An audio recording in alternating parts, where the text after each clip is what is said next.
It was 1893. A resort in Maryland told Charles Douglas that they didn't serve his kind. They thought by denying him a meal, they were putting him in his place. But he didn't argue. He didn't march. He walked down the beach, found the property line, and bought 40 acres right next door. He didn't ask for a seat at the table. He bought the ground the table was sitting on.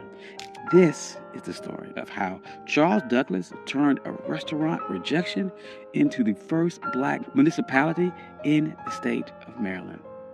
This is One Mike Black History, and if you like stories like this, you can find more stories like this at onemikehistory.com. But without further ado, let's get started.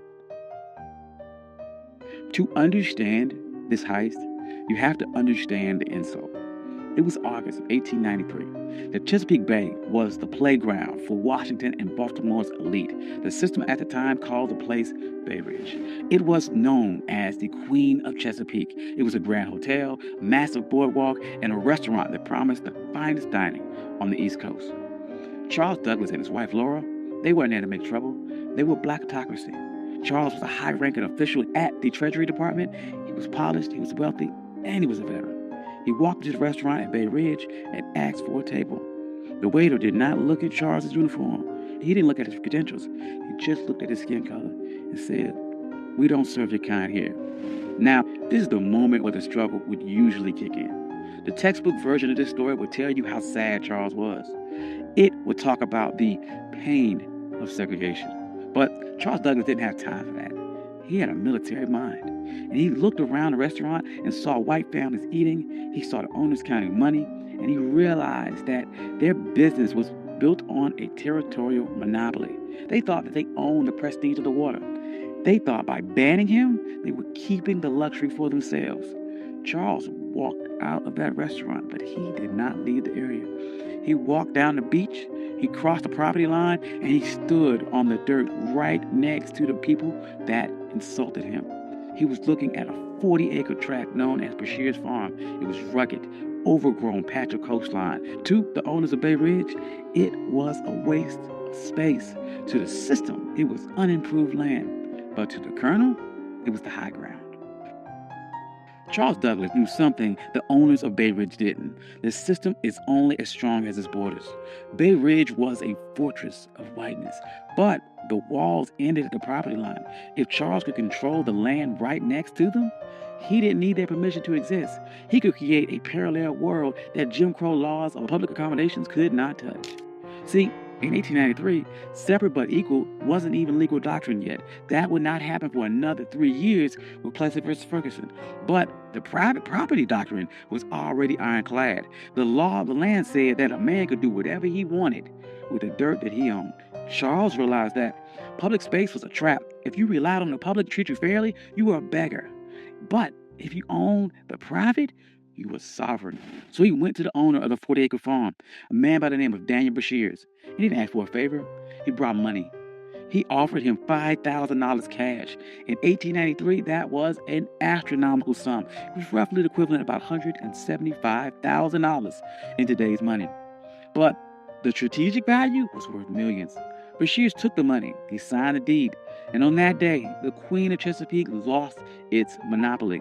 Charles Douglas didn't just buy a farm. He bought the gateway to the bay. He went to the restaurant owners who refused him a sandwich, and he didn't say a word. He just started building. And the first thing Charles did wasn't build a resort for the masses. He built a fortress for his legacy. He built a home for his father, Frederick Douglass. He called it the Twin Oaks. But he didn't just build it anywhere. He positioned the home with military precision. Frederick Douglass had been enslaved on the eastern shore of Maryland. He looked across these same waters as a boy, dreaming of a world where he wasn't property. So Charles Douglas designed Twin Oaks so his father could sit on that property and look directly across the Chesapeake at the very shore where he was once owned. This was psychological warfare. It was a message to the system that if you didn't lose a slave, you lost the entire coastline. Frederick Douglass never got to spend a full summer there because he died in 1895, but the receipt was still filled. The Douglass name was now etched into the land in the deeds of Maryland. But Charles was not done. He knew that one house was an anomaly, but an entire empire is a network. So he began subdividing the land, and he didn't sell it to just anyone. He targeted the sovereign class. He sold lots to black doctors, black lawyers, black engineers, black poets in D.C. and Baltimore. He created a neighborhood where the white-only signs of Bay Ridge were relevant. By the turn of the century, Highland Beach wasn't just a place to swim. It was a black think tank. Paul Robeson was there. Langston Hughes was there. W.E.B. Du Bois was there. They weren't protesting segregation. They ignored it. They built their own hotels. They built their own pier. They built a community center. They built a closed economy where black money stayed in black pockets and black dignity was the default setting. Now, there's no way the system sat back and watched this happen. The owners of the white resorts nearby were furious. They saw the private property loophole working against them, and they realized that they had lost control of their territory. So they tried to use paper weapons. First, they tried to use vagrancy laws. They sent the police to harass people walking between the train station and Highland Beach. They wanted to make the journey so uncomfortable that the residents would give up. That didn't work. Highland Beach residents started their own shuttle service. They controlled the logistics. Then the white resort owners tried to use a legal glitch. They realized that Highland Beach was technically a part of an unincorporated area. They thought they could use local zoning boards to condemn the land or pass an ordinance that would tax the Douglas family into bankruptcy. They tried to treat Highland Beach like a nuisance. But the residents of Highland Beach were some of the smartest people in the state. They knew that in America, the ultimate hack for land was municipal status. In 1922, they executed their final move of the heist. They petitioned the state of Maryland to become an unincorporated town. They didn't want to be a neighborhood. They wanted to be government. They won. Highland Beach became the first black municipality in the history of Maryland. Think about the payoff here. Because they were a town, they had their own mayor, they had their own police department, and they had their own zoning board. When the white resort owners tried to pass laws against them, the people of Highland Beach just passed their own laws to cancel them out. They weren't marching and asking for civil rights. They were exercising their statutory power. By the 40s and 50s, Highland Beach was the summer Apollo. While white Maryland was obsessed with keeping its beaches segregated, Highland Beach was outproducing them culture and social capital. But the winds, they are changing, and the system shifted its strategy. In 1964, the Civil Rights Act passed and the public accommodations were integrated. On paper, this was a victory. But in a world of real estate and sovereignty, it was a Trojan horse. The system realized it could not keep black people out of the water anymore, so it decided to make the land too expensive to keep. This is the new Jim Crow.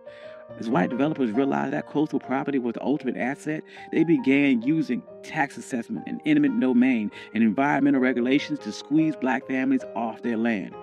In places like Hilton Head and Bruce's Beach in California, the system succeeded. They stole land back using the laws that were supposed to protect landowners. But look at Highland Beach today. It's still there. It survived the rise of developers. It survived the collapse of other resorts. It survived because Charles Douglas didn't build a charity. He built a closed-loop system.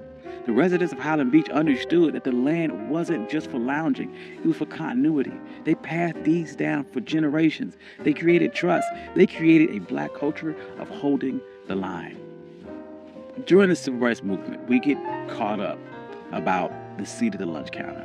But Charles Douglas reminds us that the lunch counter is just a piece of furniture, and that if someone owns a building, they can always find a reason to move the chair or keep you out. The true power is owning the blueprints.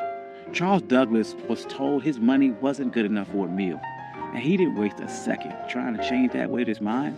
He used that energy to change the map.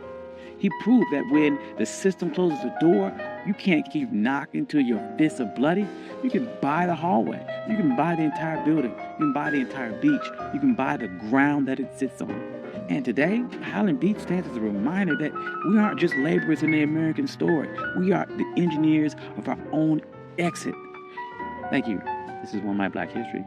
I'm your host, Country Boy. If you like stories like this, you can find more stories like this at onemichistory.com. Hope you enjoyed this. This is something different. I enjoyed this a lot. Trying to do, once again, more stories about agency, about pattern interrupts, people overcome, and how They took a system that was designed to keep you back and beat it and overcame or outsmarted that system.